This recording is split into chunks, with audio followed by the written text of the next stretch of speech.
both kids, it's the heart that's the real threat to their lives. How much more time do we have? Megan, maybe a year. Patrick, less. I wish that we had a drug to treat Pompeii, but we simply don't. I'm sorry. Dr. Stonehill. Yeah. This is John Crowley. All the research from Boston University Center for Digital Imaging Arts. This is the Post Movie Podcast. I'm Steve Head. And I'm John Black. And on this week's show, we're going to discuss the new Harrison Ford flick, Extraordinary Measures, and the new Jackie Chan movie, Spy Next Door, which is now in theaters. And we're going to kick things off with Extraordinary Measures. Wouldn't say it was extraordinary, but Harrison Ford didn't do such a bad job. I thought he was all right in this. Well, why don't you tell people what it's about? Because I think people will make the decision whether they go or not. Despite anything we say, they're gonna know the subject matter and go, I'm not going to that. So tell them, Steve, what's this movie about? Well, Harrison Ford plays a scientist, a professor at the University of Nebraska, who is on the forefront of discovering a treatment for, what's the disease? Pompeii disease. Pompeii disease, of which Brendan Fraser is a father with two children who are afflicted by the disease. He's an Ivy League grad who works for, what was the company again? Some drug manufacturing, corporation. Some corporate entity, really hardcore, emotionless corporate entity, and he takes it upon himself when all avenues appear to have been exhausted to employ Dr. Stonehill, Harrison Ford's character, to come up with a treatment that can be put into trials for the FDA within a year, so that he has the interest, of course, the primary interest of saving his children. So this is a story of a man desperately searching for a medication that doesn't exist yet, so he goes out of his way to create his own, or finance creating his own. I'm not on the verge of anything, kid. This is a theory, not a therapy. I don't have the money to make my theory into a usable medicine. How much? How much what? How much money would it take to prove your theory? I need $500,000 just to fund the lab work. That's why you need me. I need you? Why? Because I'm the founder of the Pompeii Foundation for Children. I've been working on this disease for 10 years. I have never heard of you guys. How soon do you need a grant? Now would be good. Well, not all the money's in place, but it will be. And soon.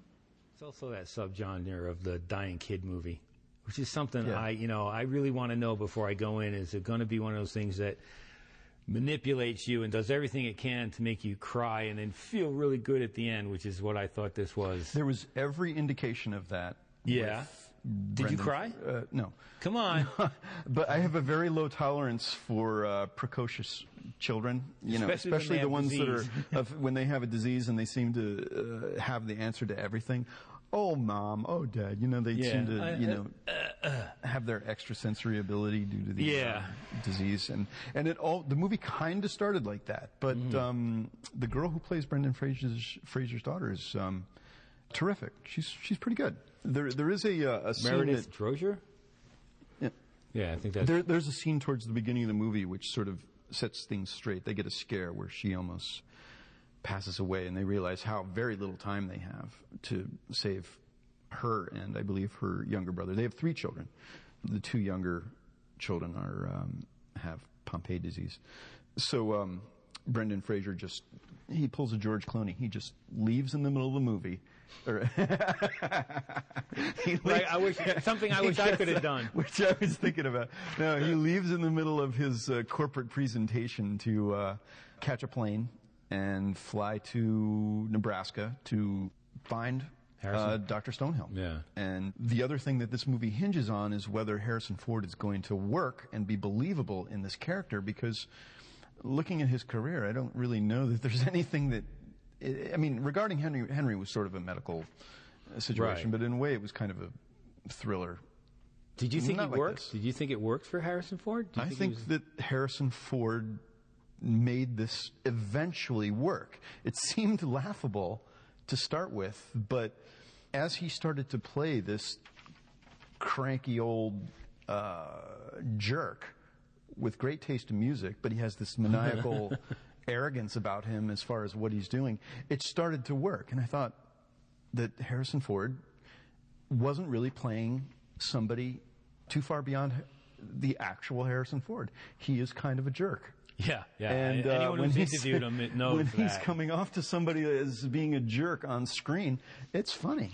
See, that was my problem with this movie, is that he's such a jerk. He's just so obnoxious. And there's a couple of lines of dialogue. It's funny because I think it feels like it's about 150 times. It's probably only twice where he has to say, "I'm a scientist." Right, like right. we've forgotten. Oh, you're not just an asshole. You're a scientist too. That's why I'm watching. Otherwise, if I was at home, I would have turned this off. He was so annoying, so grumpy. And then on the other side of the room, in almost every scene, you've got Brendan Fraser, who looks like he has to look. He always looks like he's going to cry. And the thing, I kept thinking, it wasn't that he was emotionally upset. It was like, as an actor, he can't cry on cue, so he has to stay ready to cry all the time in case it's called for. And there are some very close-up shots of his eyeball. Oh my God! With the tear, yeah, just welling up in the eyeball. There's a tear in the wing. Around. It's going to fall as soon as you say cut or action. And the director, I don't know if Tom Vaughn, I don't see on that he's done any kind of heart-wrenching medical stories like this before, but he had the annoying habit of, yes, we get to meet the children, and the daughter is sassy and fun. The son who loves has penguins, loves the color pink. Yeah, has every little, so this is going to make us care more if she dies. Throughout the movie, it's like Harrison's yelling, Brendan's crying, Harrison's yelling. This is getting too much. A shot of the kids. And there's one shot, I swear, there's one shot, suddenly a scene ends and boom, we're at an amusement park. For no apparent reason, we're at an amusement park, big swooping camera comes down, and there's Megan doing like a ball toss, and she can't toss the ball anymore, so we know her disease is degenerated to the point where she's losing, because the disease eats away at their muscles. And Brendan Fraser's like, my daughter can't even throw a beanbag at a duck. Yeah, is it time to cry? Is this it? I got a tear. But the scene doesn't fit. It's glaringly out of everything else in the movie. It just sticks out. She throws the ball with his help. He helps her throw the ball the way he helps his son feed the ducks, the way he helps him. Oh, it was the bread. Stuff. No, there was the scene at the pond with the bread. My son can't even throw bread to a duck. Right. And my daughter can't throw a ball at the amusement park. I can't stop crying. But then she wins. She throws the ball, and what does she win? A little stuffed penguin. It's true. I mean, I think I was the only voice that laughed out loud, but it was just such ham-fisted directing. It was like, I know the kid's sick. I know she likes penguins. It doesn't have anything to do. Well, this was produced by CBS Films, and I got the idea that this is just possibly one step above a CBS movie of the week. A baby step. Yes. Executive produced by Harrison Ford, though. I know. I was surprised to see that. When I saw it with CBS Films, I asked the studio rep who was at the screening. I was like, "Is this a TV movie that is so good they brought it to theaters?" She said, "No, it's a new division or a new studio or something. It could be a one-film studio. I don't know if people are going to go see this." Well, it's a different type of thing, I mean, we were trying to put it in context after watching the movie. There's something like Lorenzo's Oil.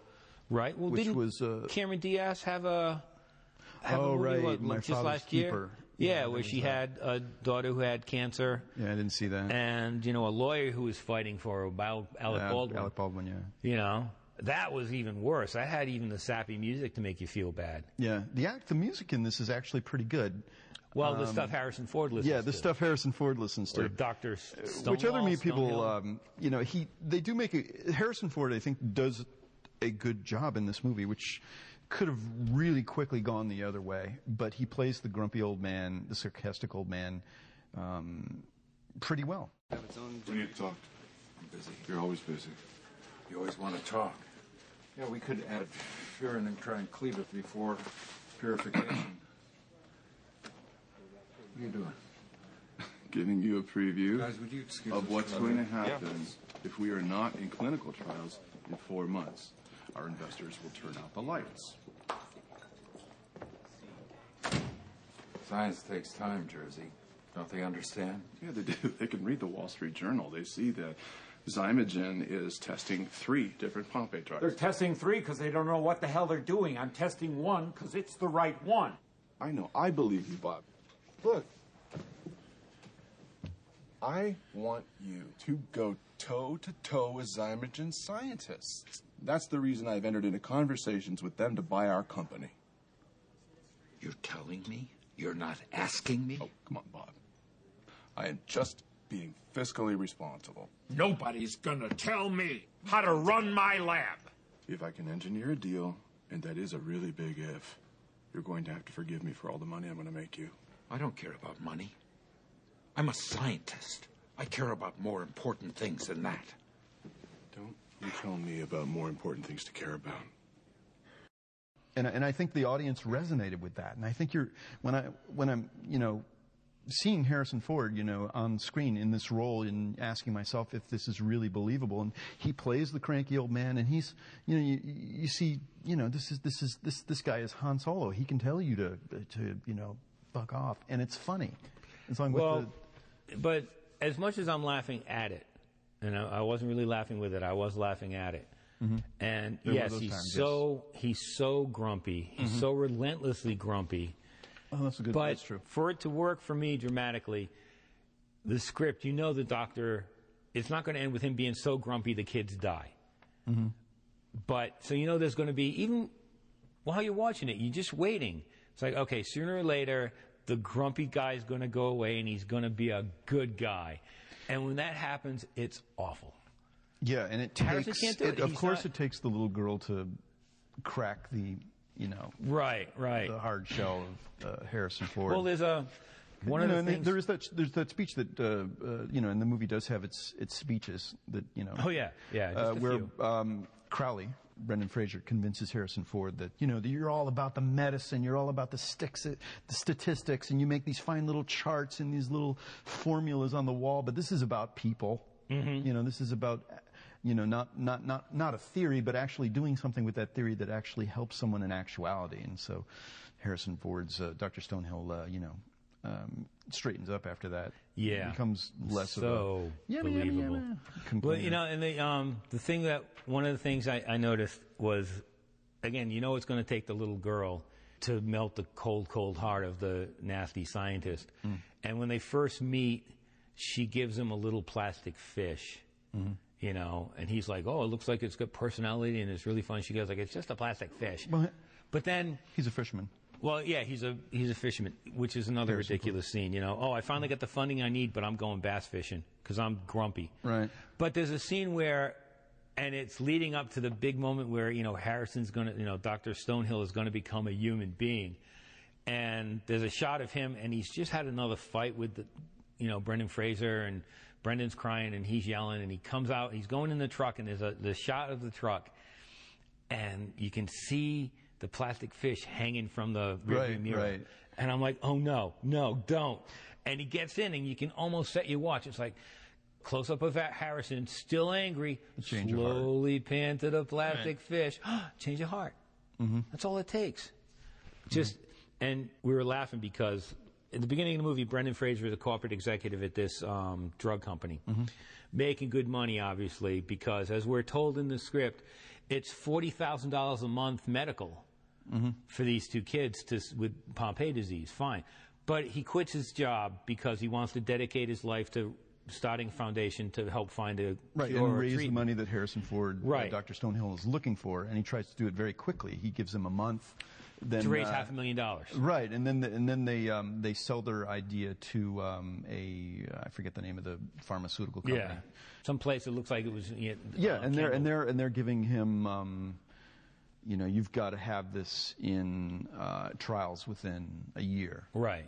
Otherwise, we're dropping it. So there's the cold hard capitalistic aspect of it. Right. And. But weigh that against the fact, okay, so he quits his high-paying job, even though they offer him like a raise, a 40% raise and a promotional. He says, no, I've got to do this. It's about saving my kids. Fine. So he quits his job.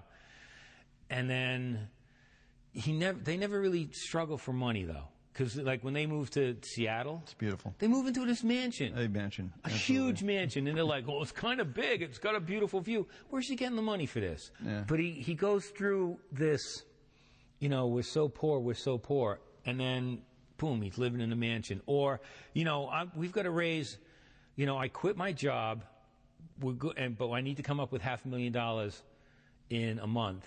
So they have like a bake sale.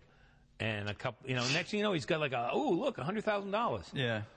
Come on. There was also the issue that he hands him a $97,000 check that he doesn't want to cash until Dr. Stonehill doesn't want to cash until he's I've done what given he's you the cure. And I kept thinking, you better read the back of that check because it might be void in 180 days. Yeah, or it's just the fact that, you know, the whole thing is I need money, I need money. And then, you know, one guy's pissing away money on mansions, and the other guy's got a $97,000 check tacked up to his wall that he won't cash.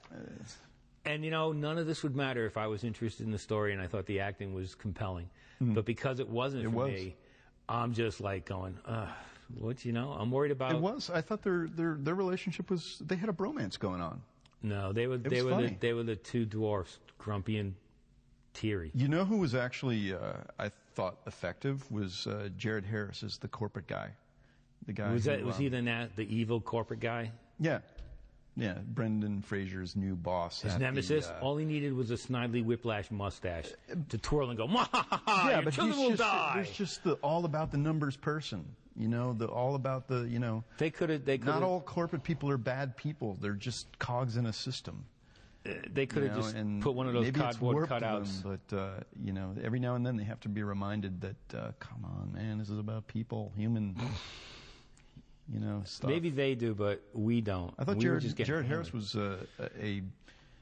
it's a small role, but the way he plays off of Brendan Fraser to make him feel so, look so uncomfortable. Looked like he was going to cry? Yeah, well, Brendan Fraser in this movie looks like he's being just so squirming on the inside. He's like imploding. Yeah. With all this stuff going on. So in a way, that's a good job. You know, but it's the product itself. It's the entirety of the movie that is just kind of, you know, I'm pretty convinced the movie's going to fail. I mean, it's probably going to be as forgettable as its title. Yeah, you know, it was funny when we were lining up this. We were talking about what movie we're seeing. You know, comparing those for screenings, and we all could remember what the title was. Half of us thought we were going to that Mel Gibson movie. Yeah, that's what I thought. I thought it was the Mel Gibson movie. And I was like, what? Totally. You know, and it's sad when it's Harrison Ford and Brendan Fraser, and you can't really remember anything going into the movie. And now I just want to forget it that I'm out. This is a whole new phase for Harrison Ford's career. He made something back a year ago. I'm looking it up. What was it called? It was Crossing Over. He played a Border Guard. Was that the Border Guard one? I didn't see it. I did. Gone. You know. Yeah, it lasted about a week at the theater. So this is a post. I guess there's another Indiana Jones coming, but this is Harrison Ford in his one could say twilight of his career. But at the same time, he may have another. This is his other thing, to play the grumpy old man now, and it's funny. God. He can do, and apparently that's what's happening, because he's going to be in this romantic comedy from the director of Notting Hill in July. What's it called? Morning Glory. He plays this producer of a TV talk show that's Grumpy producer? failing. Grumpy. So he's got this, I'm a mean, nasty guy, but I'm actually, in secret, a really nice guy. You know? Oh, God. Like God save us. Kind of like the character in that Jack Nicholson plays in, you know, with that movie with Helen Hunt. As Good as It Gets. As Good as It Gets. He's like the mean son of a bitch on the outside, but, you know, he's secretly donating $100,000 to the, you know, but I thought Children's Hospital. I thought Jack had the talent to pull it off. I believed him as a grump and a nasty guy, and then I believed it when he was, you know, he finally broke through, when he finally tells, you know, he said something, oh, you make me want to be a better guy. Yeah. That worked for me. I know it's a cheeseball line, but it worked because I could see Jack fighting it, you know, and there's more than that one-dimensional light switch. Good guy, bad guy. Good guy, bad guy. Grumpy? Not so grumpy. You know, plastic fish. Harrison Ford is totally one-dimensional in this movie. Still funny, but, you know, we really don't even know his character.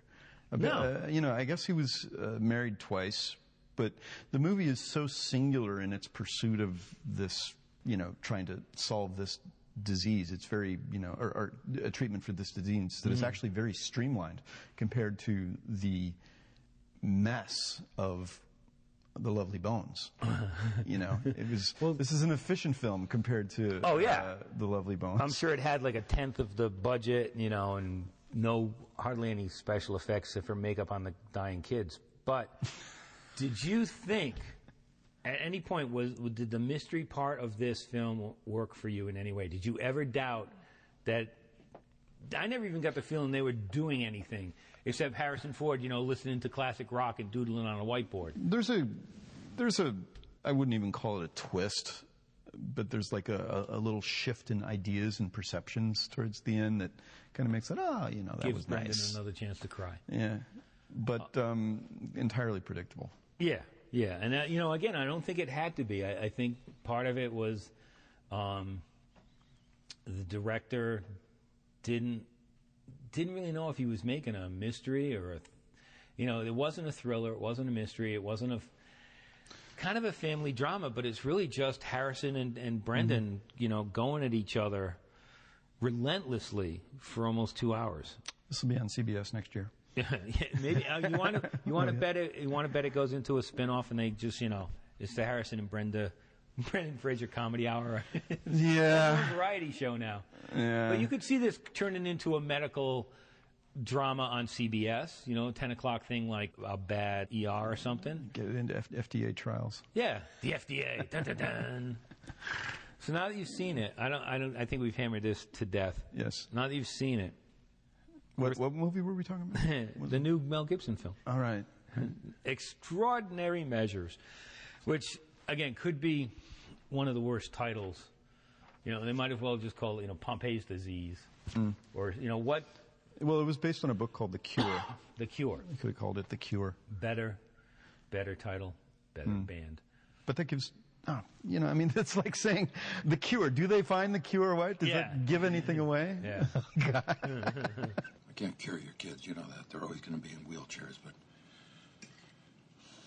I think I can save their lives. They could have called it Kids Gonna Die. Would people go see that? Maybe some of us would, but anyway, I think we need to cut this because it's yeah, we need to abort this one. Yeah, I don't think I would pay $10 for it. I would not.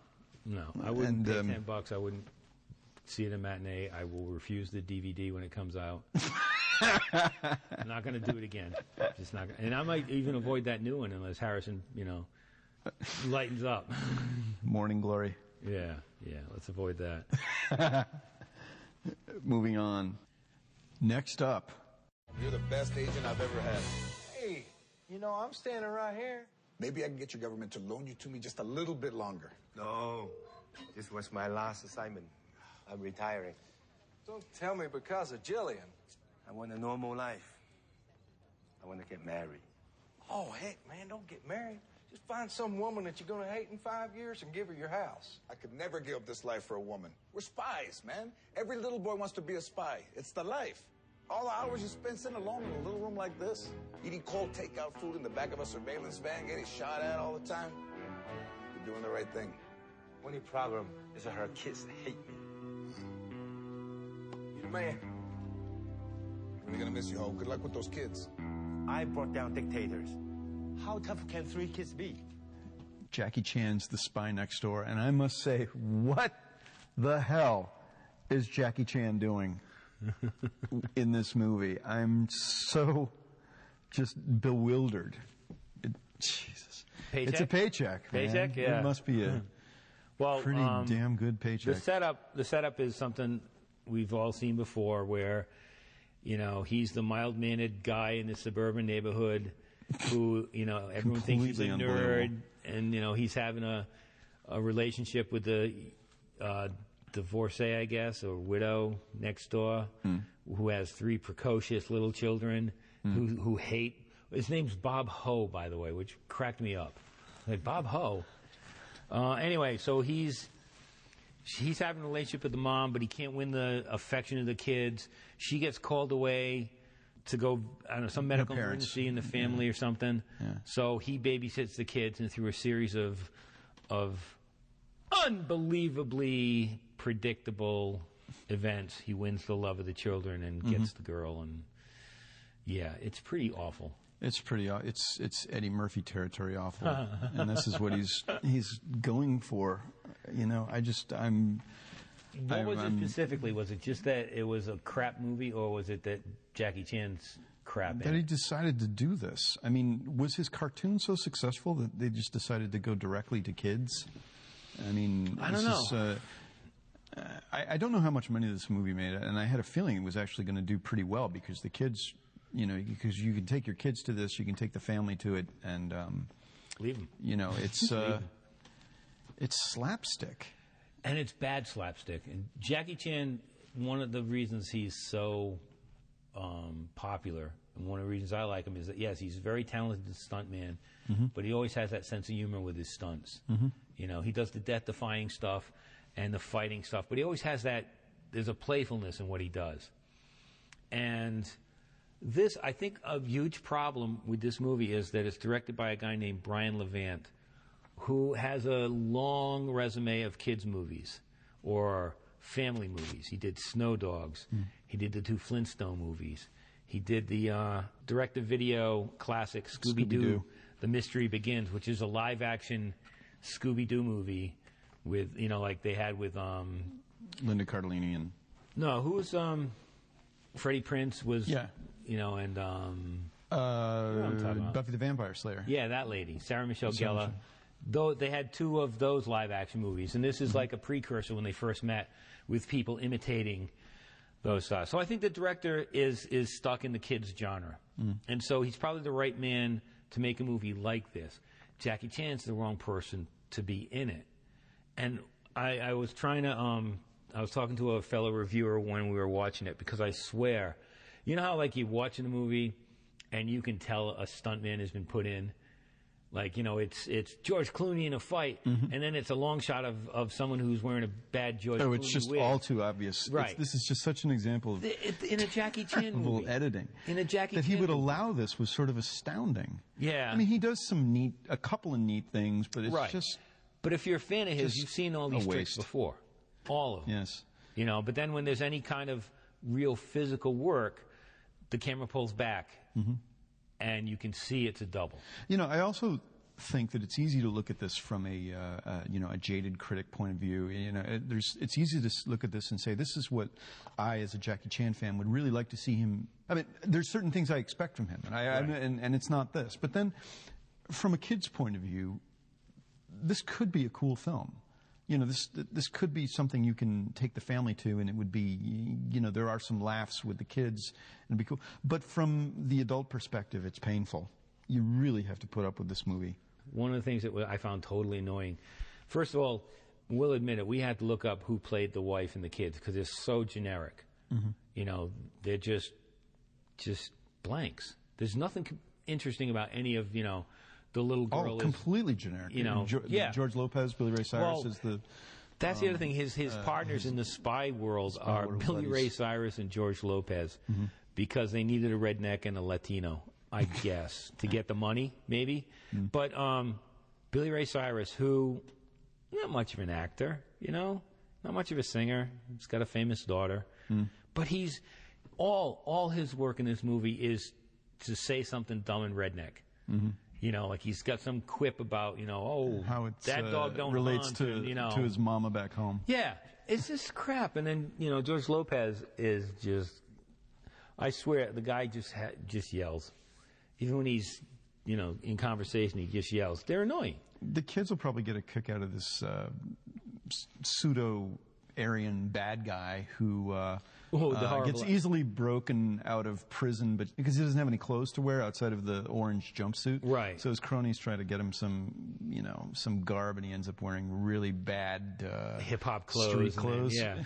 Well, and then young boys and some critics will enjoy the fact that his right-hand person, the bad guy's right-hand person, is a Russian, or I think it's Russian. It's kind of like a Natasha from Boris and Natasha. She's the Natasha with this, you know, push-up bra.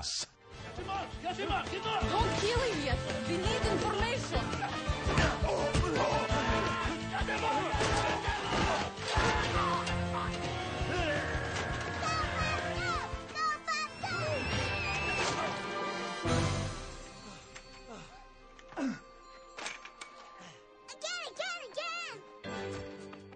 the amusingly bad Benihana restaurant scene. Yeah, but she's just like, she's all cleavage walking around, and she does. These aren't fighters. They do poses, and the stuntmen do the rest of the work. There's a Benihana fight scene. How old is this kid? The blonde kid? The Hitler Youth guy. He's like 18 or something. He's trying to get over on a 13-year-old at the Benihana. Yeah. When they're all having family. She's going from being the eldest of the three children is going from being, 12 or 13 to, whichever. She's trying to exercise her independence, and she's basically fawning over this guy who looks in his late 20s, and he's pretending. Man, it is really. He was the same. I don't know the guy's name, but he was the same guy who was the love interest in the Miley Cyrus movie. He basically has a dimpled smile and rode a horse a lot in the Miley Cyrus movie, which the young girls seem to like a lot, and people can take out of that what they will. But in this one, he can't act. He just has that Aryan look. He gets thrown through glass a couple times, I think. Yeah, and you really, the thing is, you really want Jackie to just beat the shit out of him, and he can't because it's a PG movie. So they wrestle around and, that kind of thing. But you were talking before about being a Jackie Chan fan, which I am. And the thing is, one of the great joys of a Jackie Chan movie, and this goes back from Rumble in the Bronx and all his other, his early movies, during the title sequence or the end credits, there's always outtakes of Jackie messing up the stunts. He's doing something to the ladder and gets the ladder in the face. He is leaping from one balcony to another across an alley and breaks his foot. They're always exciting outtakes because you get to see the man work. You get the sense that he really did slide down the front of that building. He really did battle, what do they call those things? A boat that goes on land. They call those things, inflatable bags. Yeah, hydrofoil. Hydrofoil. He battles one of those. So we come to the Spy Next Door. What are the outtakes? I'm no good at English. Yeah, it's his butchering of the English language. Those are all the outtakes. That is his stunt. Those are his... but, they'll show, like the bike stunt he does, what they show us in the outtake is that it's really held by a rope. Oh, right. They show us all the wires. That's not what we want to see. Granted, the guy's, 55? He's probably broken every bone in his body. These fight scenes are just, they're lame. You can see where the strings are. Oh, my God. The absurdity of having the kid thrown through the air over the swimming pool and him catching her with the swimming pool cleaner, strainer net. It's just... No more absurd than when he flips her and catches her in her pajamas. And Can your mommy do that? Let's get ready for bed.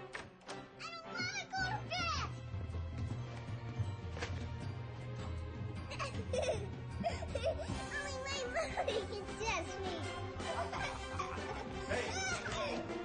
Come back! Now I got you! Come back! I got you! Come on! Laura! Hey, Mommy, get fast feet! You!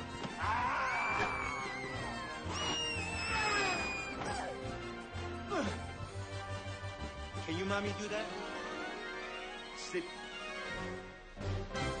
And then him making breakfast for the kids and destroying the kitchen just as... he's a super spy, but he can't make oatmeal. Oh, my All right. God. But again, Kill me now. I may not be the audience, beyond just being a Jackie Chan fan, maybe I'm not the audience for this. And maybe kids like that kind of stuff. Yeah, I... burping, farting, walking out of this film, I'm like, this will probably make a ton of money. The kids will... It made $7 million. It was like number 8 on the top 10 list first weekend. Lesson learned. Don't make this movie again. Yeah. Come on, Jackie. Just stop. God, I hope he doesn't choose another thing like this and go into an Eddie Murphy thing. Well, I had a chance to interview him for, do you know the movie he did with Jet Li? Oh, a little while ago. It was a big deal because it was two icons of martial arts cinema in a movie for the first time. And talking to him, he asked me, he goes, "Do you like this movie?" And I said, "Yeah, I did." He goes, "Really?"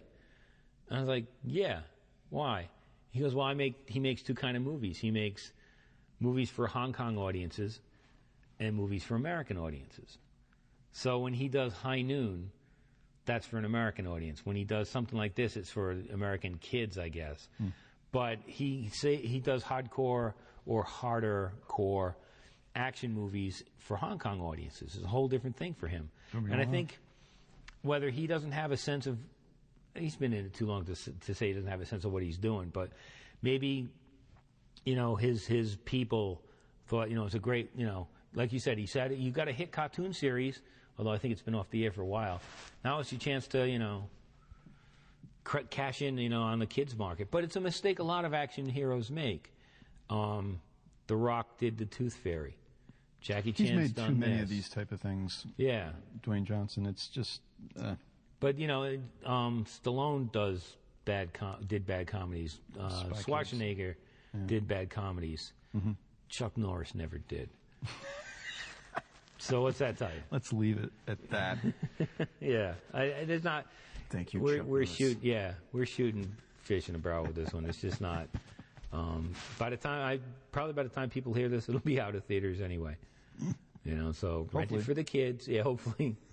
Thank you, Chuck Norris.